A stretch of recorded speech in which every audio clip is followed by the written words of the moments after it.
Recursos naturales. Biodiversidad. En México se encuentra representada 12% de la diversidad terrestre del planeta, por lo que se encuentra dentro del sector de grupos de países llamados megadiversos. La conservación y protección de la vida silvestre son componentes prioritarios de la política ambiental de México. La Comisión Nacional de Áreas Naturales Protegidas administra actualmente 176 áreas naturales de carácter federal que representan más de 75 millones de hectáreas. Diversidad de ecosistemas.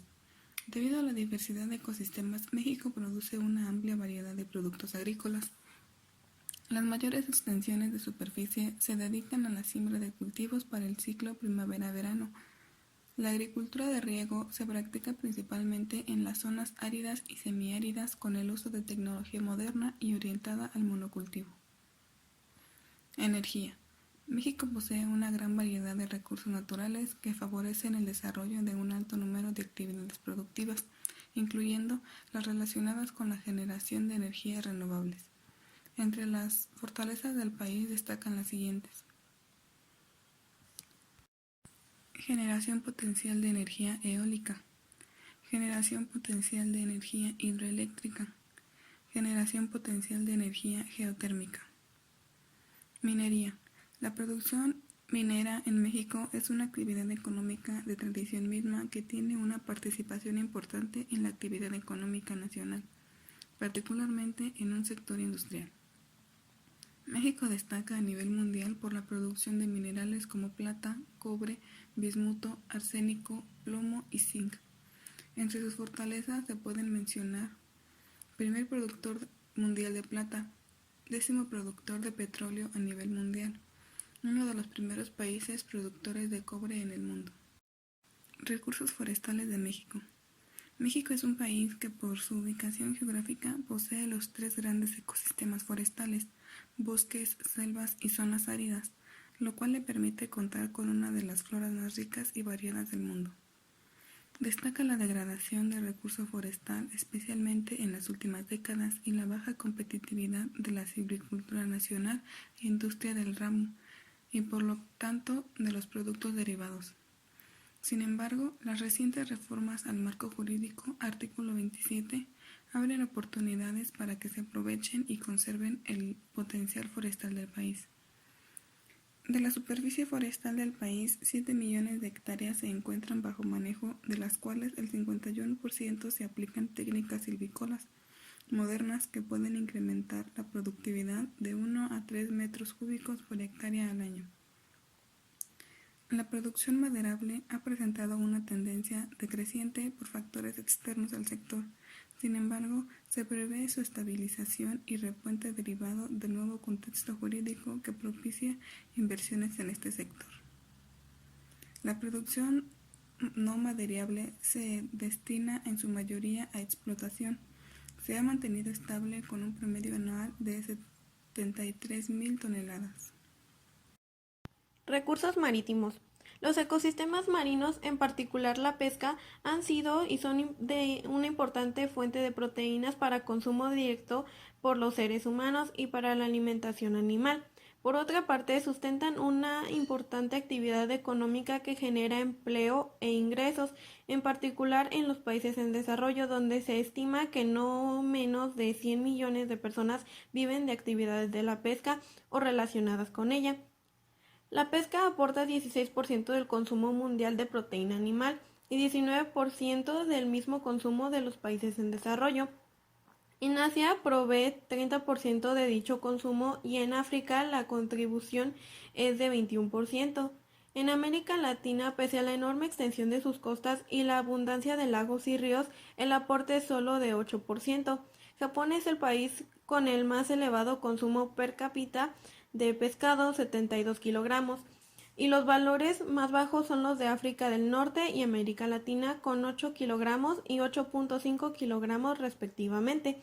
El consumo promedio per cápita de pescado de los países en desarrollo era en 1991 de 13.3 kilogramos, de 11 kilogramos en 1971 y 11.8 kilogramos en 1981.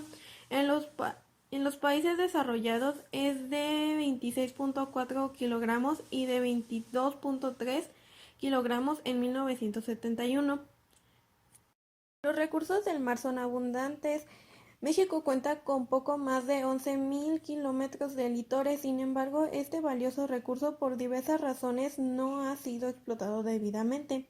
Los estados de la República Mexicana que mayormente desarrollan actividad pesquera son Veracruz, Sonora y Tabasco, aunque de acuerdo con los registros del INEGI, en 2008 Baja California Sur, Sinaloa, Sonora concentraron 63% de las producciones pesqueras del país. Recursos agrícolas. Al iniciarse en la actividad agrícola, el hombre orientó sus afanes hacia el logro de mejores niveles de bienestar y seguridad. La agricultura se constituyó desde entonces en la actividad primordial y en la base de la alimentación humana. Aún hasta nuestros días, esta actividad sigue siendo prioritaria, a tal grado que se estima que alrededor del 50% de la población mundial total subsiste de la práctica agrícola. A pesar de que en las últimas décadas la actividad agrícola en México ha descendido, actualmente la superficie cultivable es de aproximadamente 22.109.000 hectáreas, de las cuales 16 millones son de temporal y 5.366.000 son de riego. La agricultura en México genera una diversidad de productos, muchos de los cuales se utilizan para el consumo interno, mientras que otros se exportan a diversos países. Los principales productos agrícolas que se cosechan en México son caña de azúcar, maíz, sorgo, naranja, trigo, plátano, jitomate, chile verde, limón, mango, café, papa, aguacate, frijol, entre otros. La agricultura se desarrolla casi en todos los estados de la República. Por ejemplo, los granos básicos, frijol, maíz, trigo, se cultivan en todo el territorio nacional. Otros cultivos se producen en áreas específicas, por ejemplo, el plátano y el mango en Veracruz, Tabasco y Chiapas, la fresa y el aguacate en Guanajuato y Michoacán, el melón en Oaxaca y Guerrero, la piña en Jalisco, el norte de Oaxaca y Veracruz y Quintana Roo, y la naranja en Tamaulipas, San Luis Potosí y Veracruz. Recursos ganaderos. Es muy probable que a la par que el hombre empieza a cultivar la tierra, inicia la domesticación de animales que le proporciona tanto la fuerza bruta para realizar trabajos pesados como la carne y además complementos nutritivos para su alimentación, incluso para su vestido. Hoy en día la ganadería se constituye en una actividad productiva cuya explotación ha permitido que muchos productos cárnicos sean exportados a diversos países del mundo. Aunque la producción ganadera se puede desarrollar en diversos rubros, en México está especialmente orientada hacia la producción de carne, leche y mejora la genética de razas. De igual manera que la agricultura, la ganadería también en mayor o menor escala se desarrolla en todas las regiones. Sin embargo, por su mayor producción ganadera se identifican los estados de Veracruz, Chiapas, Jalisco, Michoacán, Sonora, Tamaulipas, Tabasco, Durango. Los usos y las aplicaciones de los minerales y las rocas son múltiples y están en la evolución constante. Es difícil imaginar nada de la vida cotidiana en donde no intervengan los minerales y las rocas. La industria sienta sus bases sobre la explotación de los minerales. Por ejemplo, la industria química elabora pinturas, cauchos, cosméticos, plásticos, papel y pesticidas. Para la industria química son muy importantes ciertos minerales por su composición. Baratos, los bromuros son raros, sulfatos, carbonatos que se combinan con sodio, calcio, magnesio, hierro, potasio, entre otros. La industria alimenticia adiciona minerales en los alimentos que se fabrican, pues los minerales forman parte esencial de la alimentación humana. Históricamente, han buscado productos diversos con el fin de acelerar o incrementar las cosechas. Se han utilizado residuos orgánicos, vegetales y animales para ello, y fue recién en el año 1940 que pudo determinarse que los vegetales se alimentan exclusivamente de ciertas sustancias minerales y, de ahí en más, se comenzó a extraer esos minerales nutrientes a gran escala, dando lugar al desarrollo de la industria de sustancias o mezclas de sustancias de origen mineral que se incorporan al suelo, compuestos químicos conocidos como fertilizantes. Las plantas necesitan determinados nutrientes para desarrollarse: nitrógeno, fosfato, potasio, calcio, magnesio, azufre, boro, hierro, magnesio, cobre, zinc y molibdeno.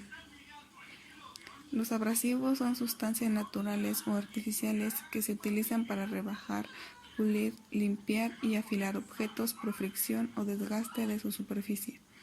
Normalmente son sustancias muy duras con diversidad de formas y tamaños, desde simples lijas hasta discos que van desde milímetros hasta 50 centímetros de diámetro, piedras abrasivas de distintos espesores. El abrasivo tiene que ser más duro que el objeto a tratar. Dentro de los de origen natural se encuentra el corindón, diamante, berilo, granete, cuarzo, diotamina, arcillas, entre otras. Entre los abrasivos sintéticos, el carburo, silicio, óxido de aluminio, corindón sintético y el diamante sintético. Los materiales que los seres humanos utilizamos en la construcción provienen de la industria minera: arena, cantón, rodor, piedra partida y un agregado petróleo es el componente más abundante en la obra civil y es indispensable en hormigones. Ciertos minerales como el yeso y derivados como la cal y el cemento se usan como pegamentos impermeabilizantes. Las rocas conocidas como rocas ornamentales son aquellas que poseen gran belleza y resistencia. Se utilizan como estructuras, revestimientos, mesadas, etc. Dentro de las rocas ornamentales se ubican los granitos, los mármoles y las lajas. Los metales fueron y siguen siendo los elementos bases para distintas industrias, muchos de ellos aún sustituibles, ya sea porque no existen otros elementos que cumplan con los mismos requisitos o porque su reemplazo incide en el costo o en la efectividad. Los materiales se les pueden usar solos o bien combinados con otros construyendo aleaciones. El aluminio, por ejemplo, se utiliza para utensilios de cocina, perfiles para construcción, embalajes, latas, etc. Los recursos petrolíferos son las cantidades estimadas de hidrocarburos que ocurren naturalmente sobre o dentro de la corteza terrestre. Las evaluaciones de recursos estiman las cantidades totales en acumulaciones conocidas o aún a descubrir. Las evaluaciones de recursos son enfocadas en aquellas cantidades que potencialmente pueden ser recuperadas y comercializadas en proyectos comerciales. El petróleo se define como una mezcla de ocurrencia natural que consiste de hidrocarburos en las fases gaseosas, líquidas o sólidas. El petróleo también puede contener no hidrocarburos, cuyos ejemplos comunes son dióxido de carbono, nitrógeno, sulfuro de hidrógeno y azufre. En casos raros, el contenido de no hidrocarburos puede superar el 50%. Petróleo total inicialmente in situ. Es la cantidad de petróleo que se estima que existe originalmente en acumulaciones de ocurrencia natural. Esto incluye la cantidad de petróleo que se estima a fecha dada, que está contenida en acumulaciones conocidas antes de iniciar su producción, además de aquellas cantidades estimadas en acumulaciones aún a descubrir, equivalente a los recursos totales. Petróleo descubierto inicialmente in situ. Es la cantidad de petróleo que se estima a fecha dada que está contenida en acumulaciones conocidas antes de iniciar su producción. Reservas. Las reservas son esas cantidades de petróleo anticipadas a ser recuperables comercialmente por la aplicación de proyectos de desarrollo a acumulaciones conocidas desde una fecha dada en adelante, bajo condiciones definidas. Las reservas deben satisfacer 4 criterios. Deben ser descubiertas, recuperables, comerciales y remanentemente basados en el o los proyectos de desarrollo aplicados. Las reservas se subdividen de acuerdo con el nivel de certeza asociada a las estimaciones y pueden ser subclasificados basados en la madurez del proyecto y/o caracterizado por el estado de su desarrollo y producción.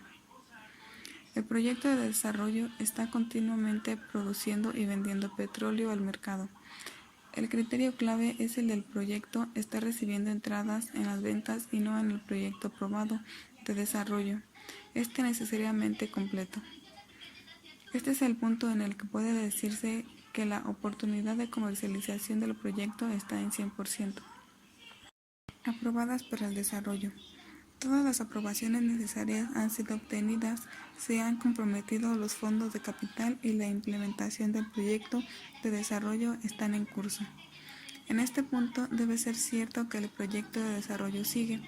El proyecto no debe estar sujeto a ninguna contingencia, tales como aprobaciones reglamentarias extraordinarias o contratos de ventas. Los gastos de capital pronosticados deberían encontrarse incluidos en el presupuesto aprobado de la cantidad para el año actual o siguiente.